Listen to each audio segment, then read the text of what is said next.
crowd. It excited Golovkin. It excited us in the corner because finally we're getting somebody that's going to give us the kind of fight that the fans are looking to see. Do you think it might have gave Vanes maybe a false sense of confidence when he landed that shot, and that's why he stood in there? No, I think Vanes made it clear from the onset that he was going to come out and try to disrespect Golovkin.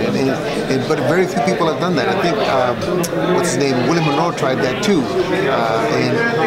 But eventually, I think Golovkin's not only power, but ring IQ takes over. But if they give us that kind of fight, we all get treated to a great night. What were you expecting when Vanes stepped in the ring with Golovkin? Exactly that. Yeah? Exactly that. I've known Vanes for a long time, and I know that he's a warrior. I have another cruiserweight champion that is Armenian also, and their blood is like this Russian blood. You know, they just like to fight. They just want to come at you. And if he did that, I knew that he was going to get caught. I didn't think it was going to be the second round. I said to somebody the sixth round is what I thought. But I'm happy it's over. Abel, can you mention in English, I know you were talking in Spanish about the hair follicle test that doesn't settle things for you. You mentioned what you said in Spanish about why the test is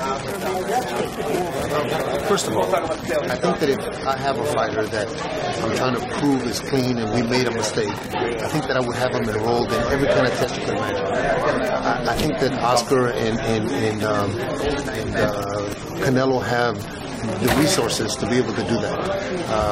Vada should be testing him now. I think Oscar was quoted about 3 weeks ago and saying that he's going to be tested every day. To this day, if you ask Vada, he hasn't even enrolled in anything. So they're not trying to comply with what we would like for them to comply with. The hair follicle test. If I have a fighter that tested dirty and I'm going to do a test that everybody's asking for, and I know that my fighter's clean, I'm going to yell out to the world to say that I'm going to test the hair follicle like everybody wants, so that everybody can see that I am clean, knowing in their mind that the test is going to be negative. Yet that test wasn't talked about until the results came out. Why? Don't you think if you moved on from Canelo, it would ruin his career forever? If you just said, we're not going to Canelo, I know it's a money fight, it makes monetary sense, but if you moved on, don't you think Canelo, or do you believe, is a better question, do you believe that it will tarnish Canelo's career and you guys moved on? No, I think Canelo's a great fighter. I think Canelo, if everything is true, he made a mistake. Let's clean it up. Let's clean it up in this next fight and go on to the next one and have a great career after that. But why does this have to linger not only from this fight but to the next one? If he doesn't test at all this time until he gets reactivated by the Nevada Commission, if he doesn't test at that point, are we to believe that he's doing nothing?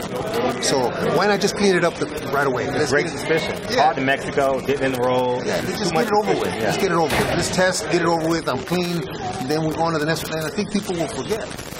I think people will. The outcome of the first fight and the bad blood between Canelo and Triple G, if they fight again, do you think Canelo will be more offensive? I think that both guys are going to be more offensive. I think that both guys are pissed off at each other because of things that I've said and things that they've said. But that's good. That's good for all of us. It's good for me in the corner. I get more work to do. Hey, but let's say they don't fight each other. What's after Canelo? What can we expect? At the end of this month, probably in the next couple of 3 weeks, we're going to sit down as a team and discuss with Thomas, discuss with Eric, and with Oscar to find out what it is that is possible on that front. Would you guys go after a Sullivan guy? You know what? There's a lot of opportunities out there. Like, ideally, who would you? Canelo. Let's take Canelo out of the equation. Whomever is willing to step up to the table. Listen, the only reason this Vanes fight was made because Vanes was reasonable. Right. With the situation. Every time somebody fights Golovkin, they want lottery money. And sometimes it's just not possible. I know that you guys don't get to hear the numbers because none of nobody's business but Golovkin and whomever he fights. So when Saunders says he wants $7 million to fight Jacobs, that money's not there, man. So now that's to fight Jacobs. Imagine what he wants to fight Golovkin. You know, so it's all who. It's the guys that want to step up to the table and have that opportunity to fight for 4 belts or for the belts that will determine that. Assuming all things equal. Well, that's the beauty about 360 Punch. They're really the sweet in the boxing. They're pretty neutral about everybody. They're willing to work with. Oh, we're willing to work with everybody. Yeah, absolutely. Everybody. Doesn't matter. Okay, let's take Canelo out of the question. Who, as a trainer, I mean, you're really the guy that's spearheads. The best fight for Who me would would you be want? Murata right now. Murata. That's what I would want. Why? Because of the prestige in selling out of the arenas that he's doing in Japan. He's the one really that's trying to be somebody. Everybody else here in the U.S. is waiting for a payday. Yeah, and I think maybe a lot of the media members don't know who Murata is, and you know who he is. Well, of course, I know who he is, He's a gold medalist who's a WBA regular champion right now. He's probably got about 14 or 15 fights, maybe 16 fights. But everybody here in the U.S., the guys that were mentioned, they're all waiting for a payday. Look, Derevchenko fought an 8-round fight against a guy that was 22 and 22 in his last fight. 2 weeks later, that qualifies him to fight Golovkin. That doesn't make any sense. What if the IBF said that has to be next up? Would you give up You the know belt? what? That's something we have to sit down as a team and discuss. But I think that Tom made it clear that there's some issues that have to be resolved legally. Their bylaws don't particularly say that. So when Ron and their attorneys or Pat Lynch and their attorneys get it ironed out, we'll know what the next step is. Abel, is Murata, is he really as big a challenge as the Jacobs and the Saunders and the Charlo? You said that's the fight you want the most. Wouldn't those other guys be more challenging? I know you're saying they want challenging, but challenging. What people don't understand is that if Golovkin carries the show and they're asking for 50% of the money, that's kind of hard to do. It doesn't matter what the other guy is. If Jacobs and Charlo were to fight each other, or they were to fight somebody, Jacobs looked terrible in his last 2 fights. Now, if he has a great fight, now we're talking again about interest. But if there's no interest and they're looking for lottery money, that's kind of hard to stomach for Golovkin anyway. Do you feel like Charlo, they got to fight each other to earn a shot? No, maybe go after Saunders, go after Derevchenko, go after some of those guys that are claiming to be top. Golovkin's not going to fight all of those guys. There's 5 or 6 guys that were mentioned. He's not going to fight all of those guys in 1 year. So they're going to have to eliminate each other somehow. Because we'll be talking about 3 years from now. Who is the most difficult? Maybe not the biggest fight, but who's They're all difficult, man. They all have their own. Derevchenko's got a great amateur career. Derevchenko's got similar style to Golovkin. He's not the puncher that Golovkin is. Jacobs has already proven that he's a hell of a fighter. Charlo is ex-world champion at 154, so they're all difficult. But it's just the one that's not only more marketable, but the more incentive for Golovkin, the more that we have to gain as a team. He is 36 years old. It's not like he's just going to fight fights to fight. You know, this fight tonight, I know all of you are too young to remember, but Ray Leonard fought Bruce Finch, fought David Boy Green, fought Andy Hawk Price. You know, all these fights happened. Unfortunately, it didn't happen for us. The circumstances weren't the same. It was forced on us, but all those fighters had those kind of fights. Bernard Hopkins had Antoine Eccles fights. Robert Allen 3 times. Come on. Joe Lipsy? Yeah, Joe Lipsy, exactly. Abel, if you do get the rematch with Canelo, would you advise people to go to the body more than the first fight? You know, in order to go to the body, did Canelo go to the body against us? No, and he's a body puncher. He knocked out Liam Smith with a body shot.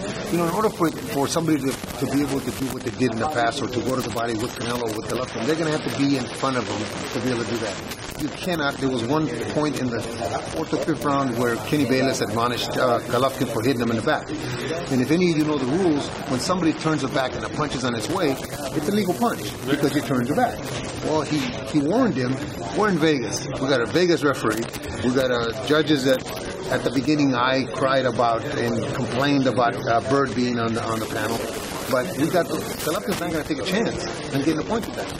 We knew it was going to be a close fight. I said to Gennady before we left, I said, we're 2 points down already. You also complained about his wrap, correct? About the way they were wrapping his gloves? Well, believe it or not, you can talk to the commission here if they're still here. But that is completely illegal in any part of the world, except in Vegas. Believe it or not, when we were there on the 18th of April for the hearing, they are rewriting the rules to allow that, only in Nevada. They're rewriting, so that means it was illegal at the time of the fight. Well, no, now they're specifying that it's legal. Before it wasn't either way. Yeah? Well, Lara's team had complained about Of course, it's illegal. I shouldn't say it's illegal. It's not within what we as the business understand it is fair play. What was the illegal part of it? They're building a cast. Okay. They're building a cast. Can you be a little more specific on it? Okay, what they did is they put, in order to get away from the tape on the hand, they put wrap and tape, wrap and tape. Okay. It's like when you go and get a cast, what do? They put layers and layers and layers. To make, yeah, exactly. But you can don't quote me, but you can call the California Commission. They'll tell you that is completely illegal in They're ignorant there. Was it as illegal as the Margarito cast, or was it? Well, first of all, Margarito didn't have a cast. The commission's never proven anything. But from what he was, Ruben Lee had in his raps. He had nothing in his raps. What he had was salt from, and if you read the rulings, the commission has never come up with anything that he did illegally other than use old raps that had salt from sweat. Okay, they've never said that he had plaster. They never said that he had plaster. What it is if you're familiar with weightlifting, the guys put that belt on to keep all you're doing is just making your hand into in more of a weapon. It's not on the knuckles, but it's just on the hand. It protects you, but if that's the rule, then it should be the rule universally so that everybody can do it. When you were asked about going to the body room with Canelo, you said where you're going to have the fighter stand in front of him.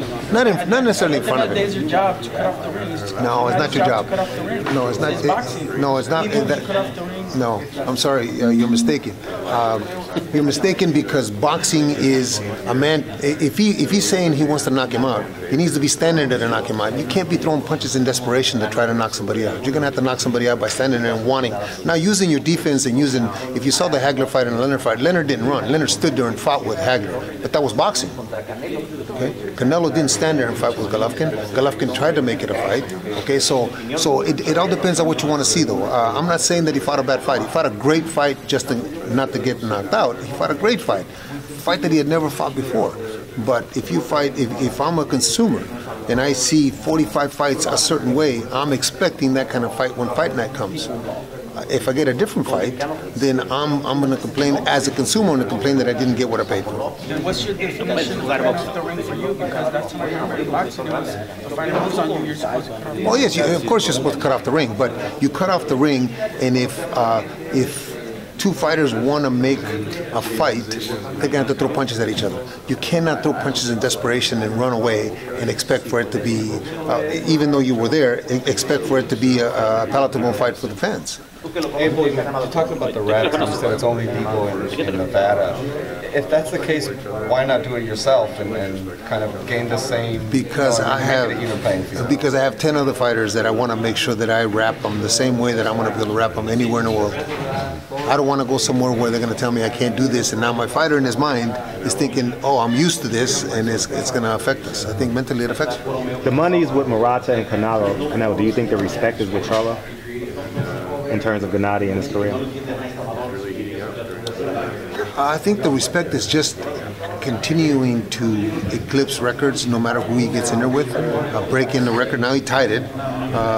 Don't get me wrong, I think Bernard Hopkins is a great fighter. I think that Bernard Hopkins accomplished more than many of today's fighters will ever accomplish. But I think that by beating the record in the next fight and continuing to do that regardless who they put in front of them, I think that's what's going to be more important. Not about the money. It's not about the money with Golovkin. Seriously. If it was about the money, he wouldn't have fought this fight, because this fight was for nothing almost.